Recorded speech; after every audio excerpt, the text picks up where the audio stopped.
Hey everybody, welcome back to our weekly podcast. My name is Patrick Tan, the General Counsel for ChainArgos, and with me as usual every week our CEO, Chief Data Scientist, Jonathan Reiter. Thank you for tuning in, and thank you for joining us after our break last week for the holidays. Today, what we're going to talk to you about, Polygon-AAVE stablecoins, I assume that's what that is.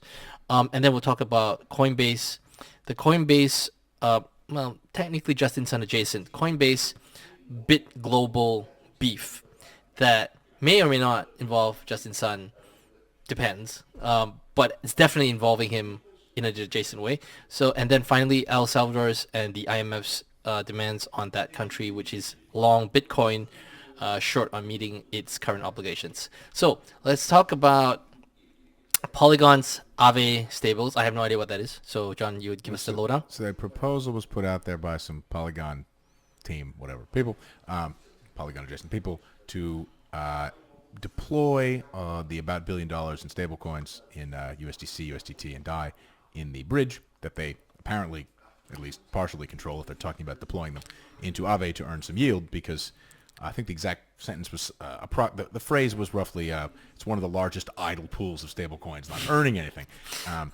So I guess there's kind of two interesting tidbits here, one of which is that they're kind of acknowledging in some sense the contents of that bridge are in the custody of some organization, whether it's a decentralized or centralized or whatever, but it's a thing that exists that has control over the tokens. They're not just out there uncontrolled in the ether, because if you can propose changing what happens with them, and some group decides, and passes that proposal, then that group collectively clearly had control. The level of individual responsibility, but there's collective control. And there was some outrage here, or some pushback. So we have some data we'll look at. It's interesting. There was a verbal pushback, but actually the outflows seem to be pretty useless. So let's take a quick look here. Okay, okay. So we've got, I think this is bridge outflows by month for a long period of time and bridge inflows. So the point here is simply, there's a lot of dollars here, right? So there's three different stable coins, routinely monthly amounts, the hundreds of millions of dollars. The gross, the net balance over time is on the order of $1 billion, fine. And then they propose to take that money and go stick it in AAVE, take some risk with it. Putting it in AAVE for yield is risk, or put it somewhere. It doesn't actually matter where. Propose putting it, they were going to put it in Morpho, AAVE got angry. Doesn't matter. Put it in something for some yield. But this is outflows for the last couple of weeks, and you can tell that there's no meaningful withdrawals. So people complained, but nobody took their money out. We've seen this before. We've looked at bridges where it turns out a lot of the stable coins are locked into DeFi things, and in fact, nobody can do anything about them. Talked specifically about BUSD on Binance Smart Chain ending up being backed by FDUSD because they couldn't get the stables back because they're locked into things. So I wonder here how much of the concern Is over. Yeah. So, I mean, what they proposed putting it into Morpho, putting it somewhere to earn some yield, and then the AAVE folks proposed cutting the limits for AAVE usage on Polygon basically to zero to stop using them if they're going to double dip or earn yield somewhere else. But no actual outflows occurred, which is interesting, I suppose. I mean, the funniest thing there, of course, is you're then risking the same dollar twice, right? So if you're going to take your bridge stable coins and go take some risk to earn some yield on them, and then people treat them as stable coins, there's a mistake somewhere, right? So just really, really basic. If you're going to take a stable coin, you're going to take risk to earn 12% yield, say, so 1% per month risk. 12% annualized for a month is 1%, rounded. So if you're going to put this in 1 month investments, the stable coin should trade at 99 cents, because all you're getting is the dollar back, not the interest, because the interest goes somewhere else. You could propose to change all the stable coins that come out of the bridge to rebasing or some other thing. Nobody wants that, because then your version of Curve will get screwed up as the prices move around. So it's interesting to see here how, forget maybe the financial illiteracy of proposing to risk the same dollar twice. Again, if I have a stable coin, the backing of which is at risk, and then I go put it into something else to take risk, person who's holding that collateral is now subject to double risk, but also just that you can't change things from underneath people or they get very unhappy. Eventually this was withdrawn, right? They get unhappy, especially when they find out It's the old Mark Twain, it's not it's not what you don't know, it's what you know that just ain't so, right? So you can't just change things that people already believe underneath them. Yeah, they're idle in the Polygon bridge because the bridge is supposed to just be a piece of connectivity. Yes. Right? It's not, when you use an electronic payment system to pay your bill, whatever, online, it's not supposed to wait 2 days to pay it and go invest in something and then pay you back. That's just not, it's connectivity. The bridge isn't idle capital. The coins are in use on either side, however the user wants to use them. Thinking it's idle is double counting. Double entry accounting. Well, no. Yeah. No, it's double. I know. It's properly double counting in the sense that they Yeah. believe that's capital available to invest, but actually the owners of that money, the users of that money, have done whatever they want to do with it. They don't want risk there. It's interesting though, because the whole point of all this blockchain stuff was to prevent spending the same dollar twice. Yeah, but most of the system is in fact spending the same dollar twice. Which is interesting. I just think there's an ironic twist there somewhere. The dollar's so nice you spent it twice. That's definitely a key feature of what's going on here, and it's just funny to see that anyone who proposed that, I guess, didn't realize, because this isn't. Your one response could be, look, have a go, see what happens. But because you're going to have to pick one protocol to invest in, Morpho, whatever, the other protocols get angry at you. People pay attention to this stuff, so you're going to upset them. So it's not some kind of surreptitious sleight of hand. The Polygon folks pay more attention. When the Tron DAO proposes to go earn 74% yield in some off-chain whatever, the users love it. And that's fine, because that's what the users want, right? Yeah. It's okay. But the other ecosystem is not really one where people are focused on the same areas.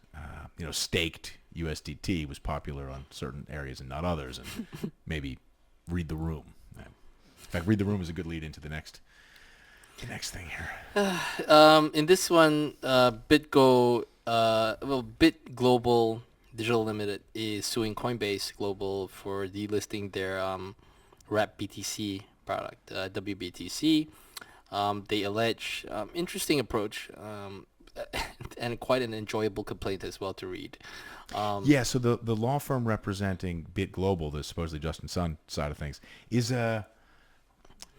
not a white shoe securities law firm. They're much more the guy writes novels, bare knuckle aggressive. It's worth reading just because it's colorful. It feels like reading. Let me just read the first line to you. No, I think that's the wrong one. Yeah, there's a Coinbase one. Yeah. This one. Dry white shoe law firm. Yeah, I love this one. The cryptocurrency revolution began with the warning about the dangers of centralization, the danger that the more power an institution acquires and the more of the market it concentrates on its own closed centralized platform, the more it will use that power to crush its competitors and seize the fruits of their innovation for itself. This is a tale as old as Silicon Valley. Yeah. So it is, I mean, that's great. You gotta love that. But these are more presentation trial. I love that. I love that. I thought that was very entertaining. Yeah. So I mean, I guess the short version of what's happened here is that there was a proposal, BitGo, which has been struggling to find a business with much margin for a long time. Because BitGo custodies a lot, but as we've discussed before, asset custody is usually a very boring, low margin business that just has to be there. So they ended up striking a deal with this offshore Bit Global thing that may be Justin Sun affiliated, and they were going to take over the wrapped Bitcoin WBTC product. That's the biggest wrapping Bitcoin on the Bitcoin blockchain, and then issuing tokens primarily on Ethereum, but on a number of other chains as well. And they only charge fees for wrapping and unwrapping, minting and burning. Yep. So there's not much money in that because, as we've been through, it's an old podcast, whatever, there were large transactions, but they, not frequent. People don't mint and burn repeatedly back and forth. Fine. So there was some discussion of how much of this product's control would be transferred offshore, because there's lots of concerns around the quality of various wrapped Bitcoin products from other issuers that are affiliated with the Justin Sun, Tron, Huobi, whatever complex, Poloniex, whatever. And eventually they reached, so there were supposed to be 3 keys, and 2 of them are going to be held by the offshore stuff. And now there's 3 keys, and 2 of them are held by BitGo affiliated stuff, the Singapore entity, U.S. entity. So it's not what it was before, when it was supposedly just all BitGo, which is regulated U.S. business, and that's as good as you're going to get. It's not perfect, but there's pushback. Coinbase, among others, launched their own CBBTC wrapped product that Coinbase wraps. Coinbase is legally pretty much the same as BitGo for custodian. So you'd think that's a good replacement. And Yeah. if you wanted an onshore U.S. regulated custodian and what you got was some hybrid thing with multiple signatures offshore and not, then yeah, okay, Coinbase is a Yeah. product closer to what you started with. Again, don't change things out from underneath people, right? So we're not saying one's better. We're just saying it's more like the thing they signed up for in the first Correct. place. And then Coinbase recently delisted WBTC. Yes. And these guys sued them saying, you have to relist us. And it's interesting. It's a civil action, a lot of antitrust. Yep. Sherman Antitrust Act. Yep. Neither one of us is really an expert or has much experience at all in the antitrust stuff. No, yeah, Except I've we know never done that. it's a thing, and you can allege there's a cartel and somebody manipulates, controls the market, monopolization, whatever. What I find most interesting, what these guys wanted was a temporary restraining order, like an emergency expedited basis temporary restraining order, which it seemed unlikely they would get, and of course they did not get. Yeah. That's, their argument is that the business loses value because of the, it's not listed, it's the biggest exchange. As Coinbase points out in their response, they're not that large a fraction of volume of WBTC 1%. anyway. So yeah, it's not an on-chain thing. I'm sorry, it's an on-chain thing. Yeah, it's not yeah. so much. Which, yeah, I'm not astonished to hear that. Yeah, so there's a bunch of interesting legal arguments back and forth. Coinbase, the response is worth reading because they make a lot of very clear statements that are reasonable. Yeah. But they lean very heavily on how they have a rigorous listing policy. Correct. Assets get revisited, and then they list, don't list, delist. They do give examples of how they've delisted products before. Yes. Although in many cases those were the subject of legal action in the U.S. or affiliated with some kind of exploded fraud. Voyager comes to mind, and the OKDAO stuff. But, I mean, absolutely they have delisted stuff before. Various DAOs and weirdness. Okay. So they also said that in their discussions regarding the WBTC situation, they were unable to get satisfactory UBO information for the operators of the offshore entities and the rest of it. This is really funny because, of course, if one of your listing requirements is knowing all the UBOs of the product, no one would ever list Tether. Because let's not pretend anyone has a lot of confidence for years that they've known what was going on there. I'm not saying there's anything wrong with Tether. I'm saying if your criteria is having clear public UBO information and understanding the ownership structure, come on, people. Like, that's ridiculous. Because smaller products, anonymous founder, whatever, maybe. But, Tether is, that's huge. Not a situation where you have a lot of wonderful UBO information. Well, maybe in their defense, it's just one of a whole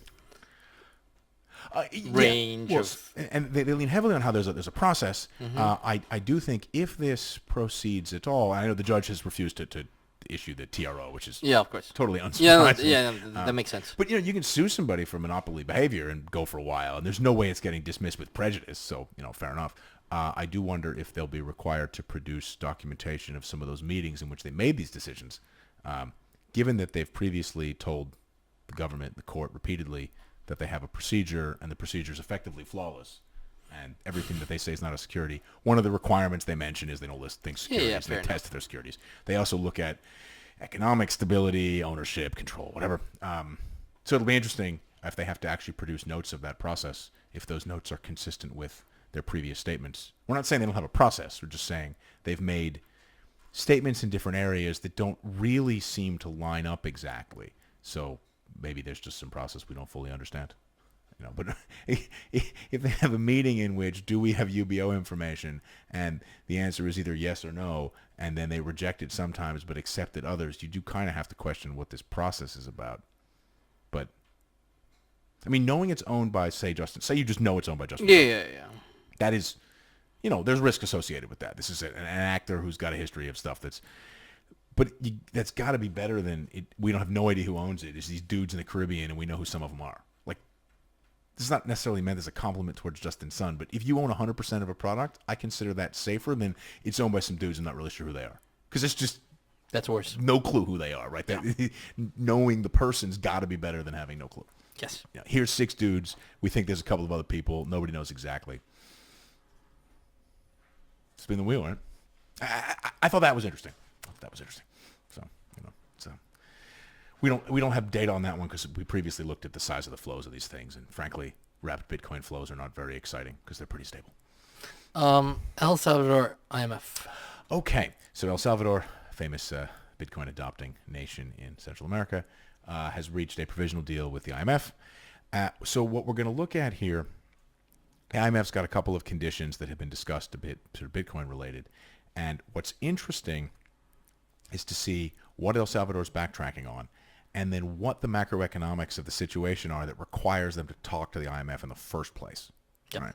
So they've passed a law that says that everyone with the capability to accept Bitcoin must accept Bitcoin for payments. Legal tender is a sort of term of art because their law is drafted with the 6 or 7 specific statements, but it's very clear that they are backtracking on the requirement that everybody with the technical ability to accept Bitcoin, and they've promised the IMF to back away from their wallet scheme, the Chivo wallet that was supposed to solve a lot of their remittance problems. As we will see, remittances are of critical importance to the El Salvador situation. So those are steps back from previous policies that they had stated. Whether you think they caved, the IMF caved, whatever, because they're backing away but not canceling it, no idea. What I want to just go through here is some simple numbers to discuss how it looks like empirically what they were doing with Bitcoin could never have solved the problem the IMF is now solving. And they have a specific concrete financing problem that they need dollars for. So the IMF is solving a cash problem, as in the ability to purchase food, right? Well, imports. They import a variety of things. And their budget balance is negative, and their debt's been growing. Right? And if you think that Bitcoin can solve the problem, we're going to look at what the size of what they've made on Bitcoin is so far, and what would be required to resolve this problem going forward. Right? So El Salvador currently has a debt to GDP ratio of about 85%, which is, well, 20 years ago that was considered pretty high. It's now not that high, but it's a substantial debt burden, but it's not considered catastrophic, right? So 30% is quite low, 150% is quite high. Fine. And their budget balance is negative a couple percent of GDP, right? So that they spend more than they make. The government does every year. 3%, 5%, 8%. It's a little bit volatile, but they run negative. So that means that on average, their budget, their debt is going to go up 85, 88, 90, 92. It's going up. That may or may not be bad. If GDP grows quickly, then that can come back down. Fine. Now, they also have a current account deficit, right? And in fact, they have a massive trade deficit.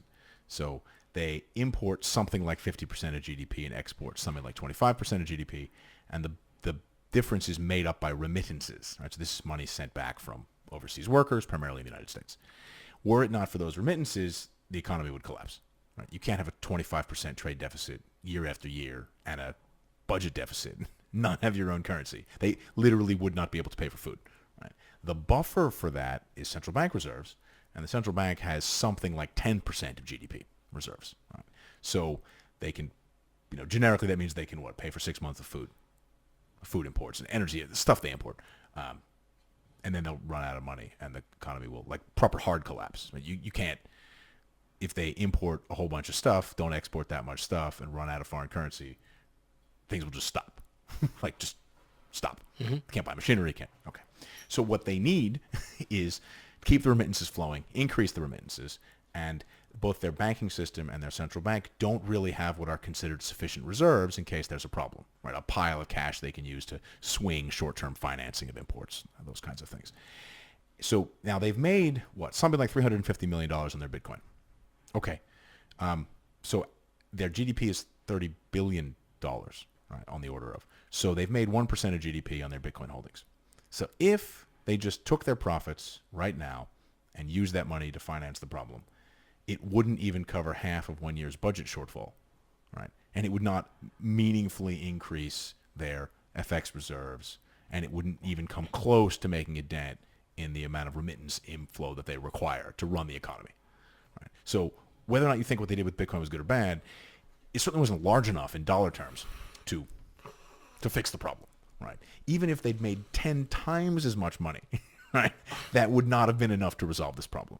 So that means if prices went up 10 times as much as they did, or if they bought 10 times as much, it still wouldn't have fixed the problem, even for a year, right? So the IMF is offering them the IMF and a number of other international organizations a package of a couple $1 billion to help them tide over for a couple years while they try to get this together. That won't fix the problem either. But they have this couple $1 billion persistent couple percent of GDP funding gap that has to be covered every year, billion, 2 billion a year, or they simply can't run the economy. Right? They'll hit a wall. So I guess the question is, when they issue these Bitcoin-backed bonds, they take some of the money, they buy Bitcoin. Well, that Bitcoin may induce people to buy the bonds, but that doesn't cover any of their financing problems, right? So some of the money they've made is on Bitcoin they have to return to investors, the buyers of the bond. Right? So that's not available to finance this gap either.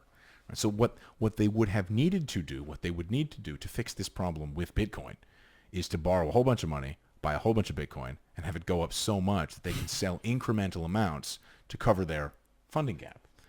Okay, but fixing this, I mean, the remittances currently make up 25% of GDP, right? So you're talking about 5 to 10 billion a year, depending on how you, because these things are a little bit uneven. There's no way that they can take profit of $5 billion a year out of a Bitcoin position. I mean, imagine how large the position would need to be for their safely taking profit incremental of that. They need to invest more than all of GDP. That is not a solution here. Right? So I think what you're seeing, and part of the reason they've had to at least partially cave to the IMF, is people confusing mark-to-market profits on asset purchase, right, with the sort of funding problem they have here. You see this all the time where people confuse stock and flow numbers. Right? They have massive flow issues with a persistent funding gap that requires plugging of more money. And you can't fix that. If you need $1 billion, you can't every year. You can't fix that by buying an asset that goes up by $1 billion. Even if it goes up by $1 billion a year, because you have to sell it to take the $1 billion profit. And they just discovered that their mark-to-market gains aren't enough to fix their annual shortfalls. And they seem to be pulling away from it now. Because even given fantastic outperformance of Bitcoin versus everything, and these guys were clearly buying as much as they mechanically could and issue bonds and the rest of it, even that didn't make enough money to fix 1 year's worth of trouble. And the IMF will have said to them, okay, great, go sell it. What's your plan next year? You got to finance it. You're going to go issue more debt, buy more, hope it goes up again? If it doesn't, then you're screwed. Right? They seem to have confused, I'm guessing, some of the people designing this stuff, confused a stock and a flow again and didn't realize that the annual recurring funding gap cannot be plugged by a one-off gain. Also, they borrow money to buy that stuff. Yeah, they have to pay that back. Yeah. So it's... You can't take the Bitcoin and go and do stuff with it as well. They can't return it to investors and sell it for their own profits. Yes, they could buy a huge bunch of Bitcoin and keep pledging the Bitcoin to borrow money against it. Oh, wait, not if you've promised it back to investors. Yeah. Right, yeah. So I think they're a little bit trapped on, the first topic, maybe trying to spend the same dollar twice. You cannot fund a $3 billion annual gap with $3 billion in asset appreciation, because as soon as you sell the assets to realize the appreciation, the funding gap is open for the next year. Unless you're going to borrow more bonds, which you then have to pay interest on. You're not getting anywhere. I think they realized that. They're not going to publicly say that. But why did they not realize that from the start? Well, lots of people don't understand this, right? But you can see it's very common for lots of people to understand how government budget debt works, right? Oh, fair enough. I mean, this is common sort of problem. Our trade deficit is $1 billion. We made $1 billion on Bitcoin. Job done. I guess maybe if we were to put this in a context that most people would understand, and correct me if I'm wrong. Let's say now you live in a house, it's worth $1 million. Next year, the valuation of the house is $2 million. So on paper, you made $1 million, but that can't pay for groceries. I mean, you can pledge the house for a loan, and then you could take the money out and you pay for groceries. But then, what's your plan for servicing the loan? Oh yeah, then I guess I can't have the groceries. And so to push this analogy a little bit further, presumably you have a salary, right? But the reason that you need a loan in the first place is you're running a trade deficit, a budget deficit. Your salary is insufficient to cover your costs. Correct. So if you borrow money against the house to finance some of that gap, you have okay, well then that's finished. What's your plan for paying the mortgage next year, right? Oh, the house will go up, we'll borrow against it again. Oh, That is the thing people try. Yeah, yeah. The issue here is that these guys are borrowing money and promising to return the asset to the investors. That's so the they're problem. essentially running a REIT where they're Yeah. taking money, borrowing money, people buying houses and redeeming the houses at the end. So they don't have access to pledge the asset. Some of the volcano bond stuff was that. Yeah, so it's an issue. Similarly, I mean, it doesn't really work as an analogy for people because people can't work like this. But say the house was worth $1 million, but your annual salary shortfall is, $5 million. Right? They're like that type of a situation here, where the quantum of Bitcoin that they own is so much less than their annual budget deficit and trade shortfall and whatnot. That it's just not. You can't finance it that way. So you're seeing that now. I don't know politically how that will work out, but that's what just happened in El Salvador. They realized that this solution does not generate enough money. So in that situation, would the right thing to do be just to get rid of it? Well, they're promising the IMF not to do more of that stuff. Okay, fair enough. And what happens if you break your promise to the IMF, because it's the IMF and a number of other multilateral international organizations, is you just aren't part of the global financial system anymore. Yeah, so you have to, okay, so moving forward, it's one thing to not do any more of this stuff, but what do you do with the current situation? Well, if they get rid of the Chivo wallet, which they've promised to at least phase out, apparently it was never massively used. Yeah. And they're still getting 25% of GDP in remittances from the U.S. They just need to keep that up. No, but would you get rid of the Bitcoin? It doesn't really matter. It's not enough money. I mean, No, I mean, the yeah, I reality is understand. economically it makes a difference. Understandably, it's not doesn't make a difference, but would you just get rid of it anyway? It's 1% of GDP. He's probably not going to admit he's wrong. So just hang on to it? Return it to investors when you can. I don't know. Right. New treasury. I don't know what the finance minister situation's. New guy will make some new decision. But it's on the order of 1% of GDP. So it's not like it's a meaningful number of dollars for a person, but it's for a country with a $5 to $10 billion trade deficit. It's just not meaningful. Fair enough. Annual. And on that note, stay safe out there. Happy holidays in the coming weekend. We'll see you again in the new year, actually. Yeah, so we'll see you again next year.